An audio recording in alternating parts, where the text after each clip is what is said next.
Olá, povo de Deus, a paz do Senhor, tudo bem com vocês? Espero que sim. Bem-vindos ao meu canal Multiplicação de Esperança. Eu tenho uma palavra de Deus para a sua vida, eu tenho aqui uma resposta de Deus para a sua vida. Nós vamos meditar junto em Gênesis, capítulo 16, do versículo 1 ao 9. Primeiro versículo, Gênesis 16, 1. Ora, Sarai, mulher de Abraão, não lhe gerava filhos. O que um não pode gerar na vida de uma pessoa? Já pensou sobre isso? O que um não pode gerar na vida do ímpio? O que um não pode gerar na vida do justo, daquele que serve a Deus, do cristão, do crente? O que um não pode gerar na vida daquele que tem uma aliança com Cristo?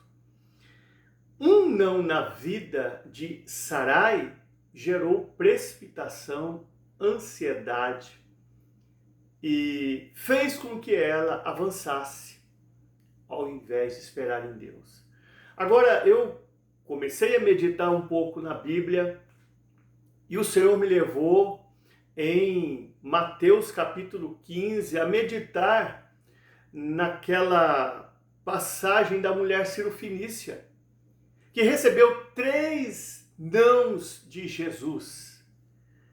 Ela chega até Jesus em busca de um milagre para sua filha, e Jesus lhe diz, aliás, Jesus não lhe responde palavra primeiramente.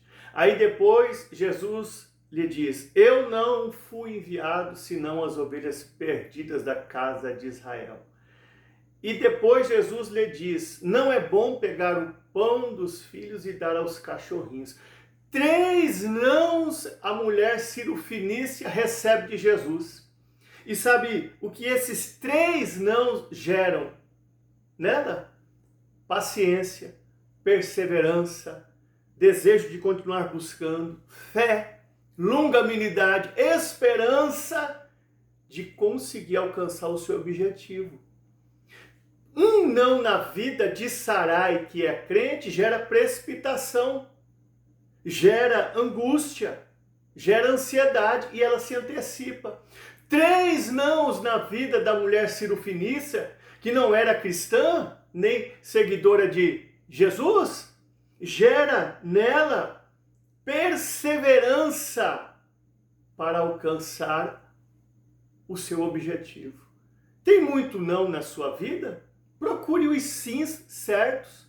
Quem sabe os muitos nãos são para que você ache os sims certos. Lembra de Isaías 54:4? Não temas porque não serás envergonhada. Não te envergonhes porque não serás confundidas. Nem te lembrarás da tua mocidade e nem da tua viuvez.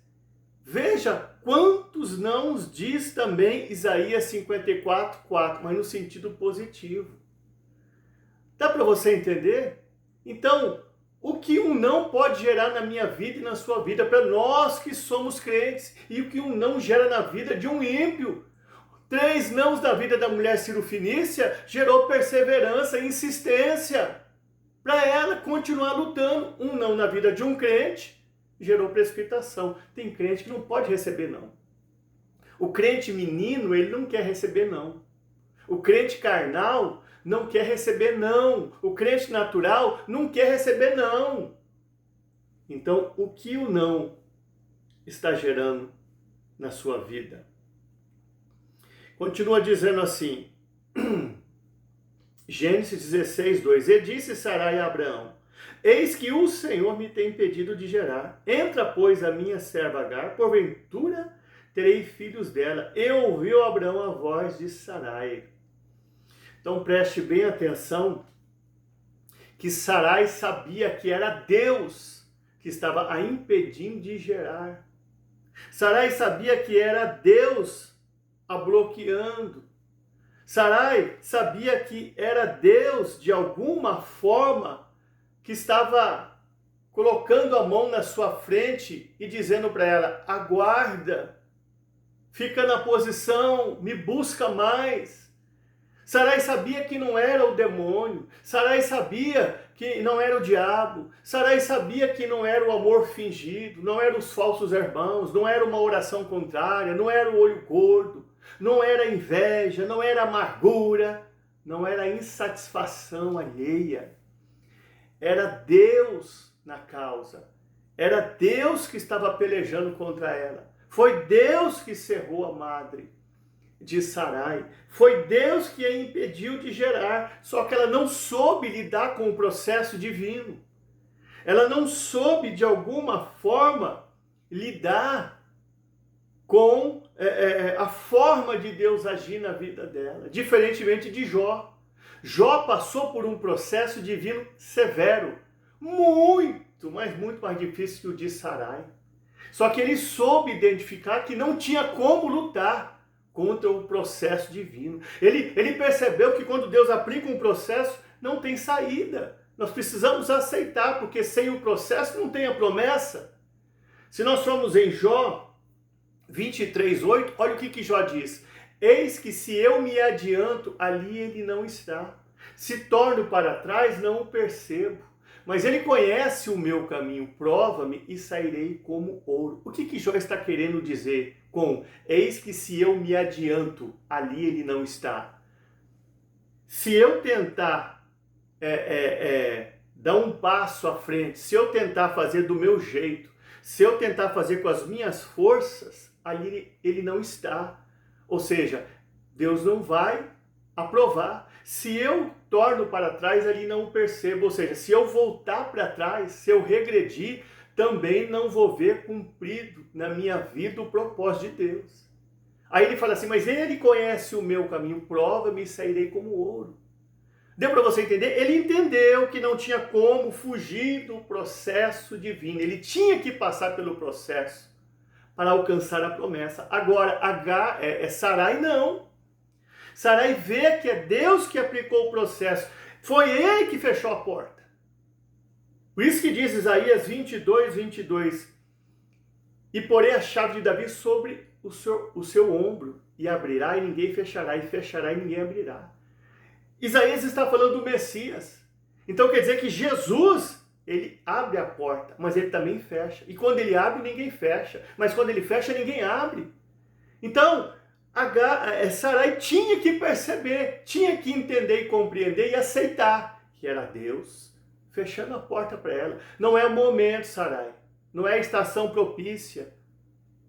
Não é da forma que você quer. Aguarda, espera, minha filha. E ouviu Abrão a voz de Sarai. Entenda uma coisa muito interessante.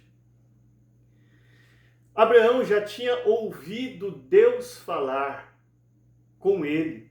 E ele já sabia como que teria que ser o seu comportamento em meio ao processo. Em Gênesis 15, um pouco mais atrás, Deus lhe apareceu. Ele ouviu a voz de Deus lhe dizendo que ele teria um filho. Então ele sabia como que teria que ser o seu comportamento em meio ao processo. Só que em meio ao processo, depois de ter ouvido a promessa de Deus, depois de ter ouvido a voz de Deus de que ele teria um filho, ele resolve ouvir a voz de Sarai, a sua esposa.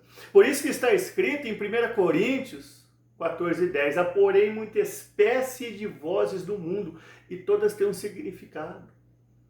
Você que recebeu uma promessa divina para a sua vida, qual voz você tem ouvido? A voz de Deus que te prometeu? Ou vozes que têm assoprado no seu ouvido em meio ao processo divino? Porque quando você ouve a voz de Deus fazendo a promessa, é maravilhoso. Mas quando começa a passar o tempo, fica difícil de esperar, fica difícil de aguardar, começa a ficar insuportável o processo, muitas vozes vêm para tentar desviar você do foco, para tentar fazer com que você não creia que você ouviu a voz de Deus.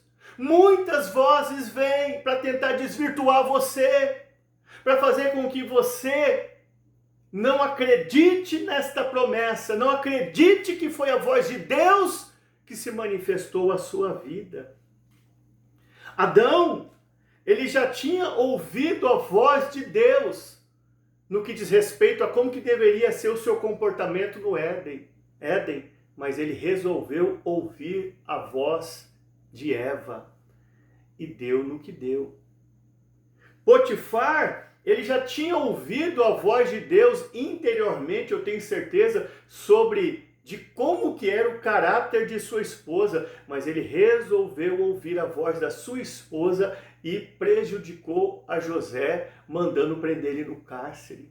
Qual a voz que você tem ouvido em meio ao processo divino? Lembre-se, se apegue à voz que te fez a promessa. Não ouça as vozes que têm se manifestado na sua vida em meio ao processo divino. Porque depois que começamos a entrar no funil, depois que a promessa parece que demora a acontecer, muitas vozes vêm sobre nossas vidas. Continue guardando a voz de Deus. Gênesis 16, 4. E vendo ela que concebera, foi sua senhora desprezada aos seus olhos. E vendo ela que concebera, ela quem? Agar, aquela que foi a barriga de aluguel. Quando ela percebeu que ela concebeu, ela começou a desprezar a Sarai, porque Abraão de certo se alegrou, começou a caducar com o menino, começou a brincar com o menino, ela se sentiu mulher, quer dizer, eu pari, eu dei a luz, você não pode. Começou a desprezar a Sarai. O que eu entendo aqui? Um dia a conta chega. Chegou o momento da colheita. Sarai não queria um filho no colo? O filho estava no seu colo, mas a conta chegou nas suas costas também. Por isso que diz Oséias 8:7, eles semearam ventos, colheram tempestade. Sarai, ela semeou ansiedade, colheu desprezo. Sarai semeou precipitação, colheu desonra. Um dia a conta chega. Não tem aquele filme Colheita Maldita?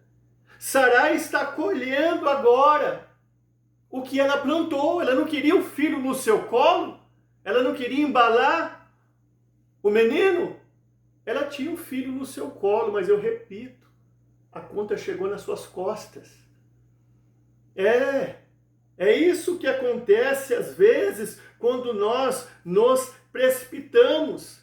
Foi ela que disse para Abraão, entra, pois, a minha serva Agar. A Bíblia nos relata em Provérbios 20, 21, que aquele que entra precipitadamente a tomar posse de uma herança no princípio, o seu fim não será bendito. E nós vemos hoje essa guerra no Oriente entre os judeus e ismaelitas, é fruto da precipitação de Sarai, que teve Ismael, que se tornou filho da escrava. Depois temos Isaac, o filho da promessa. Então, essa guerra que há no Oriente Médio, que perdura há centenas e centenas de anos, é fruto de precipitação de Agar, dizendo para Abraão entrar a tua serva, coabitar com a tua serva e gerar um filho, porque ela queria ter um filho antes do tempo. Então a tua precipitação, muitas das vezes, vai fazer com que os seus entes queridos, aqueles a quem você ama, paguem o preço futuramente. Então, segura aí a barra, seja paciente, aguarde o tempo do Senhor na sua vida. Sabe o que eu vejo aqui também? Daniel capítulo 5, versículo 1, Beltesazar, ele manda pegar os vasos de ouro, os vasos de prata, que eram do templo de Jerusalém, e faz um banquete, começa a beber e comer com os seus amigos. Estava lá na maior farra, bebedeira, todos embriagados, rindo. De repente aparece uma mão na parede. A Bíblia relata que o semblante do rei mudou. seu coração se turbou, suas pernas começaram a bater umas nas outras, que nem vara verde. Sabe por quê? A conta chegou. Um dia a conta chega. Agora aqui é o momento da colheita. E Sarai está colhendo o que ela plantou. Ela plantou ansiedade, precipitação, imaturidade, uma atitude errada. Agora ela está colhendo desprezo, insatisfação, amargura repentina sobre a sua vida. Gênesis 16, 5. Então disse Sarai a Abrão: meu agrado seja sobre ti, minha serva pus sobre o seu regaço, e vendo ela agora que concebeu, menosprezada são os seus olhos. O Senhor julgue entre mim e ti. Olha, veja só. Sarai erra, não reconhece a sua falha, o seu deslize, põe a culpa em Abraão e ainda culpa Deus. Sabe por quê? É mais fácil eu arrumar um culpado ou uma culpada do que assumir a minha falha, assumir o meu erro. Ninguém é culpado pelas nossas decisões erradas. Por isso que diz em Provérbios 28, 13, que aquele que encobre as suas transgressões nunca prosperará, mas aquele que confessa e deixa alcançará misericórdia. Ninguém é culpado pelos meus erros, atitudes erradas. Ninguém pode pagar o preço por isso. Adão, hipocritamente, por não querer assumir a tua culpa no cartório, ele diz para Deus: Deus, foi a mulher que tu me deste. Caim, hipocritamente, por não querer assumir a tua culpa de ter matado o seu irmão Abel, ele profetiza a respeito dele mesmo: serei errante e vagabundo na terra. Olha só, a pessoa não quer confessar a tua culpa, o teu erro, pelo que ele fez. Ele prefere profetizar a respeito dele mesmo, que ele vai ser errante e vagabundo. Meu Deus, a que ponto chega o ser humano? E Deus estava dando oportunidade para ele. Se ele quisesse se reaver, teria oportunidade. Deus disse para ele: o pecado jaz à tua porta. Não deixa ele te dominar, te dou oportunidade. Mas ele não quis confessar. Ele preferiu profetizar a respeito dele mesmo, que ele seria errante e vagabundo. Meu Deus, que dificuldade que as pessoas têm de confessar os seus deslizes, seus delitos, os seus erros, as suas precipitações. Que dificuldade que é essa? Gênesis 16, 6. E disse Abraão a Sarai: eis que tua serva está em tuas mãos. E afligiu a Sarai e ela fugiu da sua face. Presta atenção, que em vez de Abraão colocar Agar e esta situação nas mãos de Deus, ele coloca Agar e essa situação nas mãos de Sarai. Sabe por quê? Ele não quis se posicionar. Isso acontece muito com muitas lideranças hoje na terra. Muitas das vezes há situações que, em vez deles se posicionarem e dizerem a verdade e serem imparciais, eles preferem agradar A, B ou C, como Abraão. Ele não se posicionou. Ele preferiu agradar a Sarai. Eu tenho um primo meu que ele congregou, acho que uns 15 anos de um ministério. Esse primo meu é um empresário. Eu não vou citar nome, é claro, nem ministério que ele congregou, mas ele é um mega empresário. Ele deve ganhar uns 30 mil por mês. Só que no ministério dele havia um outro pastor que é mais forte do que ele, um empresário mais forte, que sei lá, deve ganhar uns 60, 70 mil por mês, cometeu um grave delito. Ele foi, deu até no MS, ele foi pego ele foi pego em contrabando, sabe? E só que aí o pastor desta igreja, o pastor presidente, ele não confrontou ele. Meu primo confrontou o pastor presidente, dizendo: olha, não está certo, ele é um pastor, mas teve isso acontecido, e Ele não pode continuar na igreja, ensinando, ministrando. Aí o pastor presidente fez o quê? Colocou a mão na cabeça do meu primo e da sua esposa e deu a carta para ele. Porque ele não quis se posicionar. Ele não quis confrontar o pastor que tinha cometido o delito por causa que o dízimo dele era alto. Então ele preferiu despachar o meu primo com a sua esposa. Esse líder não quis se posicionar. Ele foi assim uma pessoa que não se posicionou porque ele quis agradar o outro que tinha um dízimo alto. Então isso acontece muito. Abraão fez isso aqui. Ele não quis se posicionar. Ele poderia ter dito para Sarai, mas não foi você que buscou isso para a tua cabeça? Não foi você que falou para mim se deitar com Agar? Não foi você que buscou tudo isso? Não foi você que fez essa armação? Agora aguenta a barra. Não foi você que decidiu que queria agora uma criança. Não foi você que quis passar na frente de Deus. Mas não, ele não se posicionou.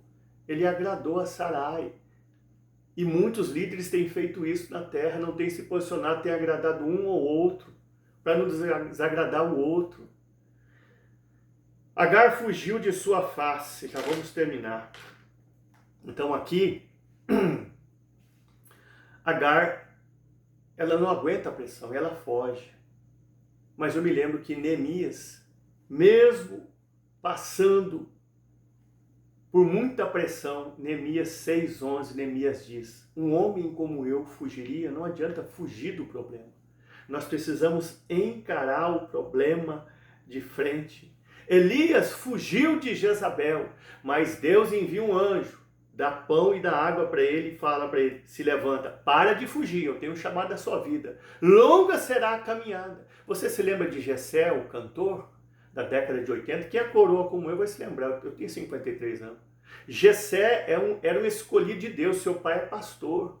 Um dia em entrevista, eu vi uma entrevista dele da década de 80, o entrevistador perguntou para ele: Jessé, parece que você sente aí um vazio dentro de si, parece que você vive fugindo. Explica isso, Jessé. Ele falou: eu vivo fugindo mesmo, tanto é que eu corro muito do carro, eu entro no carro, eu começo a correr, e parece que eu estou fugindo de mim mesmo. Ele morreu de acidente de carro. Por que ele fugia? Ele estava fugindo do chamado, ele estava fugindo da obra de Deus na vida dele. E ele morreu de acidente. Ele vivia fugindo também, de alguma forma. Então nós não fomos chamados para fugir do problema. Nós precisamos entrar no eixo. Gênesis 16:8. De onde vens e para onde vais? Quando Deus faz uma pergunta, ele não quer aprender, ele quer ensinar. Deus disse para Adão: onde estás? E Adão respondeu: eu vi que era tu e escondi-me porque tive medo. Mas quando Deus faz uma pergunta, como eu já disse, ele não quer aprender, ele quer ensinar. Deus queria mostrar, na verdade, para Adão aonde que ele estava. Ele queria trazer ali uma reflexão para Adão.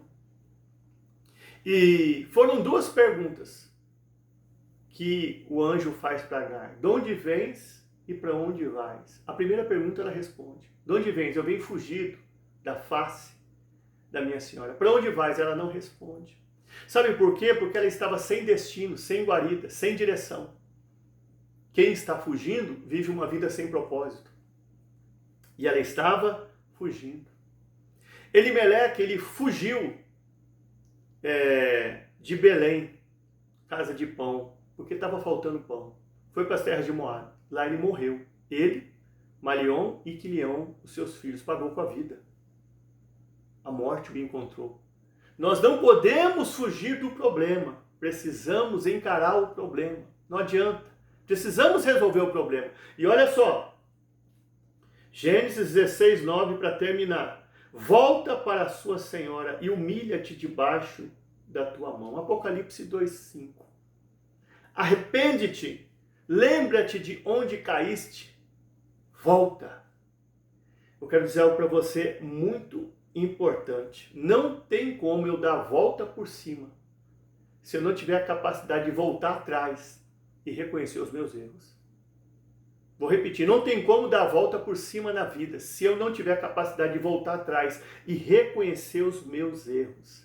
Maior do que a dor que estava sentindo Agar, era a promessa que Deus tinha na vida dela. Ismael se tornou uma promessa. Foi vontade permissiva de Deus ela ter esse filho, mas ele era uma promessa também. Então, você pode dizer assim, mas pregador, ela estava sendo muito humilhada por Sarai. Ser humilhada em um lugar é uma coisa, voltar e se humilhar debaixo da mão de Sarai é outra coisa. Sarai era uma autoridade, era a senhora dela. Então, muitas das vezes, você está numa empresa, você está numa loja, você está em um ambiente, você é um funcionário, está sendo muito humilhado aí. Se Deus não falar para você sair, fica aí. Porque Romanos 13:1 diz, toda alma esteja sujeita à autoridade superior. Porque não há autoridade que não venha de Deus. E as autoridades que há foram ordenadas por Deus. Então permaneça aí. Está passando por humilhação? Permaneça aí. Só se Deus falar para você sair. Porque aqui, ó, Agar estava passando por humilhação. Fugiu, mas Deus mandou ela voltar. Porque Sarai era uma autoridade. Era sua senhora. Ser humilhada é uma coisa. Se humilhar debaixo da mão de Sarai, que era uma autoridade, é outra coisa completamente diferente. Então que nós venhamos aprender um pouco com tudo isso que foi ministrado. Fiquem com Deus. Deus abençoe a todos.